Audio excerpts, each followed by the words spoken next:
തൃശ്ശൂരിൽ മുസ്ലിങ്ങളുടെ സ്ഥാപനങ്ങൾ, വ്യാപാര സ്ഥാപനങ്ങൾ കൂടുകയാണ്, നിങ്ങൾ ജാഗ്രത പാലിക്കണം, അതുകൊണ്ട് എനിക്ക് വോട്ട് ചെയ്യണം എന്ന് പറഞ്ഞ വ്യക്തിയാണ്. അത് മാത്രമല്ല, നിങ്ങൾ ഞാൻ മാറില്ല. പറയൂ. ഞാൻ മാറില്ല. ഞാൻ ഇന്നും ഉറച്ചു നിൽക്കാണ്. ഇന്നും ഉറച്ചു നിൽക്കുന്ന ആളാണ്. അത് വർഗീയതയല്ല, ഫാക്ട് ആണ്. ഞാൻ മാറ്റി പറഞ്ഞത് പറഞ്ഞില്ല എന്ന് നിങ്ങളെ പറയില്ല. ഞാൻ ഉറച്ചു നിൽക്കുന്ന ആളാണ്.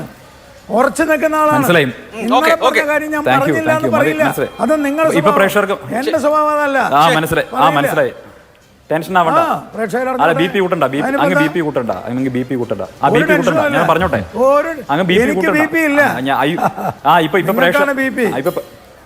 ഇപ്പൊ പ്രേക്ഷകർക്ക് മനസ്സിലായല്ലോ. ഞാൻ നേരത്തെ ഉണ്ടായിരുന്നത് പരമത വിദ്വേഷം വെച്ചു പുലർത്തുന്ന ഒരു ഫാക്ടറിയിലായിരുന്നു.